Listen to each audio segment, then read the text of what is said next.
ಅವಾಗ ಎಷ್ಟು ಲಕ್ಷ ಕೋಟಿ ಸಾಲ ಆಯ್ತು, ಈಗ ಎಷ್ಟು ಲಕ್ಷ ಕೋಟಿ ಆಯ್ತು. ಸೋಷಿಯಲ್ ಮೀಡಿಯಾದಲ್ಲಿ ಇವತ್ತೇನು ಬಿಲ್ಡಪ್ಗೆ ಬೆಲೆ ಕೊಡ್ತಾ ಇರೋದು ಹೊರತು ಅಭಿವೃದ್ಧಿ ಪರವಾಗಿ ಯಾರು ಕೂಡ ಧ್ವನಿ ಎತ್ತಿತ್ತಲ್ಲ.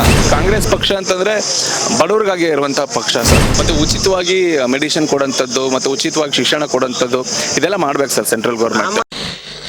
ಫಾರ್ ಎಕ್ಸಾಂಪಲ್ ಹೇಳೋದಾದ್ರೆ ಸರ್, ಈಗ ಮಹಾರಾಜರನ್ನ ಈಗ ಒಂದು ಸಣ್ಣ ಮೋರಿ ಕೆಟ್ಟೋಯ್ತು, ಮತ್ತೆ ರಸ್ತೆ ಇದಿಲ್ಲ, ಅದಕ್ಕೆಲ್ಲ ನಾವು ಮಹಾರಾಜರನ್ನ ನಾವು ದೇವ್ರ ತರ ನೋಡಿರೋದು. ಸೊ ಮಹಾರಾಜರ ತರ ಇದ್ರೆ ಬೆಟರ್ ಅನ್ಕೋತೀನಿ ಸರ್. ಯಾಕಂತಂದ್ರೆ ಈಗ ನೋಡಿ, ಈಗ ರಾಜಕೀಯ ಕ್ಷೇತ್ರವಾಗಿ ನಾವು ಅವರ ಒಂದು ಅನುಗುಣವಾಗಿ ನಾವು ಅವ್ರಿಗೆ ಅಡ್ಜಸ್ಟ್ ಆಗ್ತೀವಿ. ಮಹಾರಾಜರು ಗೆದ್ಮೇಲೆ ಸಿಗ್ತಾರೋ ಅಂತ ಅನ್ನೋದು ನಮ್ಗೆ ಗೊತ್ತಿಲ್ಲ ಸರ್. ಯಾಕಂತಂದ್ರೆ ಇವತ್ತು ಜನಸಾಮಾನ್ಯರು ಇವತ್ತು ಸಾರ್ವಜನಿಕರಿಗೆ ಯಾವ ರೀತಿ ಒಂದು ಕೊಡುಗೆಗಳನ್ನ ಅಭಿವೃದ್ಧಿ ಪರ ಕೆಲಸಗಳನ್ನ ಮಾಡಬೇಕು ಅನ್ನತಕ್ಕಂಥದ್ದು ರಾಜಕೀಯ ಕ್ಷೇತ್ರವಾಗಿರೋರು ಗೊತ್ತು.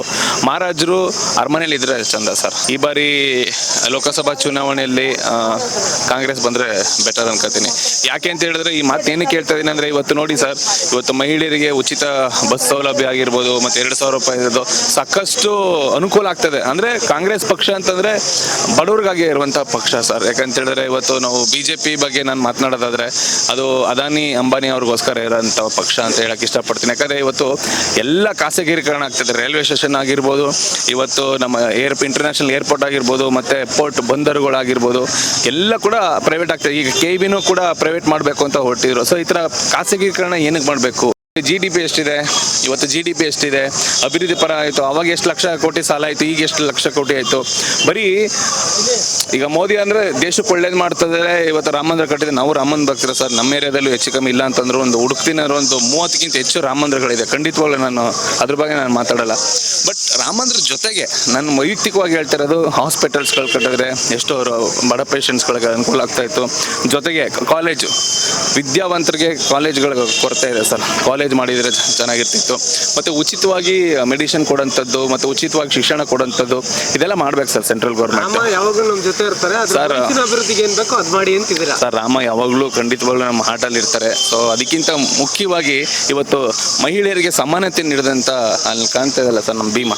ಸೊ ಅವ್ರನ್ನೂ ಕೂಡ ನಾವು ಸ್ಮರಿಸ್ಬೇಕಂತ ಕೆಲಸ. ಯಾಕಂದ್ರೆ ನಾವು ರಾಮ ಅಂತ ನಾವು ಯಾವಾಗಲೂ ಜಪ ಮಾಡ್ತಾ ಇದ್ರೆ ಅವ್ರು ಬಂದು ನಮಗೆ ಕಾನೂನು ಕೊಡಲ್ಲ ಸರ್. ಇವತ್ತು ನಾವು ಕಾನೂನು ಮೆಟ್ಲಿಗೆ ಹೋಗ್ಬೇಕಂದ್ರೆ ಎಲ್ಲೇ ಹೋಗ್ಬೇಕಂದ್ರೆ ಕಾನ್ಸ್ಟಿಟ್ಯೂಷನ್ ಮೇಲೆ ಇವತ್ತು ನಾವೆಲ್ಲರೂ ನಿಂತಿರೋದೇ ಇವತ್ತು ಸಂವಿಧಾನಾತ್ಮಕವಾಗಿ ನಾವು ಜೀವನ ಮಾಡ್ತಾ ಇರೋದು. ಸೊ ನಾನು ಒಂದೇ ಮಾತಲ್ಲಿ ಹೇಳೋದಾದ್ರೆ ಸರ್, ಇವತ್ತು ಮೋದಿ ಅವರು ಇವತ್ತು ನಮ್ಮ ಹೆಮ್ಮೆಯ ಪ್ರಧಾನಿ, ಅವ್ರಿಗೆ ಬಹಳ ಗೌರವ ಇದೆ. ಸೊ ದಯವಿಟ್ಟು ಅವರು ಇದ್ರ ಜೊತೆಗೆ ಹಿಂದುತ್ವ ಅಂತ ಎಲ್ಲರೂ ಹಿಂದುತ್ವ ಸರ್, ಎಲ್ಲ ಹಿಂದೂಗಳೇ ಸರ್.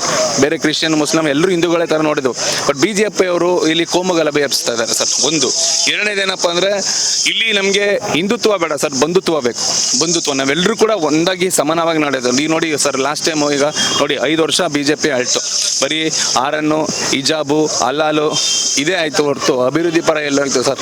ಇವಾಗ ನೋಡಿ ಸಿದ್ದರಾಮಯ್ಯ ಸರ್ಕಾರ ನುಡಿದಂತೆ 5 ಗ್ಯಾರಂಟಿಗಳನ್ನ ಘೋಷಣೆ ಮಾಡಿದ್ರು. ಇವತ್ತು 2,000 ರೂಪಾಯಿ ಅಕೌಂಟಿಗೆ ಬರ್ತಾ ಇದೆ. ಇವತ್ತು 200 ಯೂನಿಟ್ ಫ್ರೀ ಬರ್ತಾ ಇದೆ. ಸೊ ಎಲ್ರಿಗೂ ಯುವಕರಿಗೆ ಯುವ ನಿಧಿ ಕೂಡ ಬರ್ತಾ ಇದೆ. ಬಸ್ಸು ಉಚಿತ ಪ್ರಯಾಣ ಮಾಡ್ತಾರೆ. ಇದೆಲ್ಲ ಮಾಡ್ತಾ ಇರೋದು ನೋಡಿ. ಇವತ್ತು ಬಡವರು ನಿಟ್ಟುಸಿರು ಬಿಟ್ಟು ಇವತ್ತು ನೆಮ್ಮದಿಯಾಗಿ ಜೀವನ ಮಾಡ್ತಾ ಇದ್ದಾರೆ. ಅದೇ ಲಾಸ್ಟ್ ಟೈಮ್ ಕಳೆದ ಬಾರಿ 5 ವರ್ಷ ನಮ್ಮ ನರೇಂದ್ರ ಮೋದಿ ಅವರ ಆಶೀರ್ವಾದದೊಂದಿಗೆ ನಮ್ಮ ಬಸವರಾಜ ಬೊಮ್ಮಾಯಿ ಅವರು CM ಆದ್ರು. ಆ ಸಂದರ್ಭದಲ್ಲಿ ಏನು ಅಭಿವೃದ್ಧಿ ಮಾಡಿದ್ರು ಸರ್? ಏನು ಅಭಿವೃದ್ಧಿ ಮಾಡಿದ್ರು? ಬರೀ ಜಗಳ ಹಲಾಲ್ ಕಟ್ಟಂತೆ ಅವ್ರ ಪಾಪ ಏನೋ ಅವ್ರು ಮಾಡ್ಕೊಂತಾರೆ ಸರ್. ಆಮೇಲೆ ಹಿಜಾಬ್ ಅಂತೆ, ಆರನ್ ಅಂತೆ, ಅದು ಇದು ಬರೀ ಕಾಂಟ್ರವರ್ಸಿನ ಆಯ್ತು ಹೊರತು ಅಭಿವೃದ್ಧಿ ಪರ ಏನ್ ಮಾಡ್ತಾರೆ? ಜನ ಬೇಸೋತ್ತಲ್ವಾ ಸರ್ ಇವತ್ತು BJP ಮುಕ್ತ ಕರ್ನಾಟಕ ಮಾಡಿದ್ದು. ಅದಕ್ಕೆ ಇವತ್ತು ಕಾಂಗ್ರೆಸ್ ಏನಕ್ಕೆ ಬಂದಿದೆ ಅಂದ್ರೆ ಬಡವ್ರ ಪರವಾಗಿರೋಂಥ ಸರ್ಕಾರ ಸರ್ ಕಾಂಗ್ರೆಸ್. ಸೊ ಅದಕ್ಕೋಸ್ಕರ ನಾನು ಕೇಂದ್ರದಲ್ಲೂ ಕಾಂಗ್ರೆಸ್ ಬರಬೇಕು ಅಂತೀರ? ಕೇಂದ್ರದಲ್ಲೂ ಕಾಂಗ್ರೆಸ್ ಬರಬೇಕು ನನಗೆ ಅನ್ನೋದೊಂದು ನಾನು. ಯಾಕಂದ್ರೆ ಇವತ್ತು ನೋಡಿ ಸರ್, 60 ವರ್ಷ ಕಾಂಗ್ರೆಸ್ ಸರ್ಕಾರ ಅದನ್ನ 10 ವರ್ಷದಿಂದ ಹಾಳು ಮಾಡ್ತಾ ಇದ್ದಾರೆ.